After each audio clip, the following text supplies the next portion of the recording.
देखिए, खुश हो मैं बेटा। एमबीबीएस कर रही हूँ और यहाँ पे आने के बाद तो मुझे कुछ समझ ही नहीं आ रहा कि मतलब मैं क्यों ही करूँ। मतलब यहाँ का तो अलग ही सब साइंस है और मतलब पता नहीं, अलग ही लग रहा है मुझे। तो मैं क्या मतलब करूँगी तो, पर आप कुछ बताइए। हाँ, आप बहुत अच्छा प्रश्न आपने किया है। और चूँकि आपने ध्यान से देखा है, एक्सपीरियंस किया, अनुभव किया है, आपने अपने भी कष्टों का अनुभव किया है। जो कष्ट थे अब शेष नहीं। हम आपसे मिले भी नहीं हैं, हमने आपसे कभी बात भी नहीं की है, आपसे मैंने कभी आपके रोग और कष्ट भी नहीं पूछे हैं, है ना।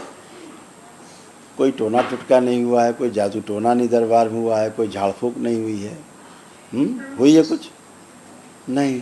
केवल आपने दरबार में वैदिक प्रक्रिया की है, ब्राह्मण देवता जो कराते हैं, हवन आदि कराते हैं, विष्णु सहस्त्र नाम कराते हैं, माँ के अभिषेक होते हैं, माँ के हवन होते हैं, भोलेनाथ का रुद्राभिषेक होता है, वो जो वैदिक प्रक्रिया है वो आपने की है। एक ही दिन में सारे अनुष्ठान किए हैं और आप स्वस्थ होकर खड़े हैं। तो आपको लगता है ये कौन सी विद्या है कि जो हम एमबीबीएस कर रहे हैं, या बच्चे जो बीएमएस कर रहे हैं, या जो भी चिकित्सा के क्षेत्र में बच्चे काम करना चाह रहे हैं और प्रयास कर रहे हैं आगे चल के अच्छा काम करेंगे, तो ये तो बिल्कुल ही अलग है।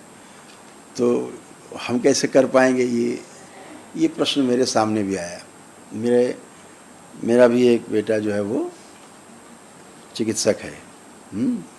तो उसके तमाम दोस्त एक बार आए, जब वो दूसरे या तीसरे वर्ष में थे ये लोग, तो सारे दोस्त उनके आए हुए थे आश्रम। तो जब उन्होंने सब देखा तो अपने माता पिता के लिए किया संकल्प करके एक दिवसीय। उसके बाद घर में पूछा, घर में सब ने कहा अरे हम लोग तो ठीक। कहे तो आप लोग तो आए भी नहीं, ठीक कैसे हो गए। तो सब बच्चे इकट्ठे होकर मेरे पास आए। तो सब इकट्ठे सुबह से शाम तक बैठे रहे मेरे कक्ष में। मैं आप जैसे सब लोगों से बात करता रहा, चिकित्सा करता रहा। तो मैंने कहा तुम्हारे लोगों के अंदर बड़े प्रश्न चल रहे हैं, क्या बात है, कुछ पूछना है। बोले हाँ, ये चाहते हैं कि हम लोग पूछना चाह रहे हैं कि पढ़ाई जो कर रहे हैं वो छोड़ दें, क्या करें। हमने कहा कि क्यों पढ़ाई क्यों छोड़ दोगे। बोले यहाँ आकर के जो हमने देखा है पिछले 5-6 दिन में, ये तो बड़ा अद्भुत है। आप तो कहते हो ओम ये हो जा वो हो जाता है, यहाँ तो आदमी ठीक हो जाता है। एक ही दिन में मेरा हम लोग के परिवार भी ठीक हो गए। तो ये तो विद्या हम लोग की काम ही नहीं आएगी। हम लोग तो लगे रहेंगे महीनों सालों डॉक्टर मरीज के साथ। वो कहता रहेगा मेरा भी यहाँ कष्ट है, अभी मेरे वहाँ कष्ट है, बताता रहेगा। हम इलाज किया तो परेशान हो जाएंगे। तो मेरा उनसे यही कहना था कि नहीं, ऐसा बिल्कुल नहीं है। हमें एक अच्छा चिकित्सक बनने के लिए, चाहे हम इस विधि को ही आगे चल के अपनाएं साथ में, अपने चिकित्सा के साथ में, आप दरबार से जुड़े हो ठीक है, लेकिन शरीर के विज्ञान को समझना आवश्यक है। जब तक आप शरीर के विज्ञान को नहीं समझ लेते हैं, एनाटॉमी जो है एक, उसको आप नहीं पूरा आपको पता है उसके बारे में कि कौन सा सिस्टम कहाँ पे काम करता है, कैसे काम करता है, और किन कारणों से यहाँ रोग उत्पन्न होते हैं, कैसे हमारे सिस्टम में चीज़ें कैसे कैसे काम करती हैं आधुनिक विज्ञान के अनुसार, सब चीज़ें हमें जानना ज़रूरी हैं। हमें हर चीज़ जानना ज़रूरी है। तो जब हम अपने शरीर के बारे में पूरा पूरा ज्ञान रखते हैं, तो फिर हम उसके सूक्ष्म शरीर के बारे में ज्ञान अर्जित कर सकते हैं। अभी जब हमें स्थूल शरीर का ही नहीं ज्ञान होगा, तो हम सूक्ष्म शरीर का ज्ञान अर्जित करके भी क्या करेंगे। मेरे सामने शरीर खड़ा है, सूक्ष्म हम नहीं जानते उसमें कष्ट, क्योंकि हम देख रहे हैं कष्ट में, लेकिन क्या कष्ट है नहीं जानते। अगर कष्ट है तो कैसे उसको ट्रीट किया जाए, यही पता रहता है फिर। तो उस विज्ञान को समझना जरूरी, पढ़ाई जरूरी है, एक बात। दूसरी बात, आप जैसे बच्चे, होनहार बच्चे जब दरबार को समझते हैं तो उस चीज़ को आगे बढ़ाने की कोशिश भी करते हैं। तो अगर आपके पास डिग्री नहीं होती है तो कोई आपको सुनने को तैयार नहीं होता है, कहते हैं अरे बकवास की बातें मत करो।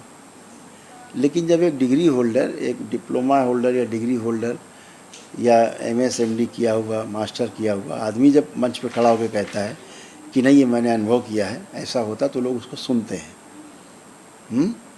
उसको सुनना चाहते हैं फिर कि ये इसने तो समझ के कह रहा होगा कुछ। तो मंच आपको मिलता है पढ़ने के बाद, डिग्री के बाद, तो मंच भी आपको मिले। इसलिए पढ़ाई लिखाई बहुत ज़रूरी है, और जम के पढ़ाई लिखाई ज़रूरी है। इसको और अच्छे से समझना है आपको, तो ज़रूर करना है।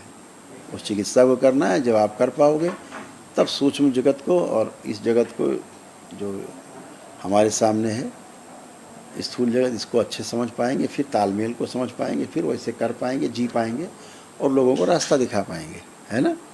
इसलिए करना ज़रूरी है बेटा, आगे और तरक्की करो। मेरे को थोड़ी स्टैमरिंग की दिक्कत है, वो उसको मैं थोड़ा चेक कर लेते हैं।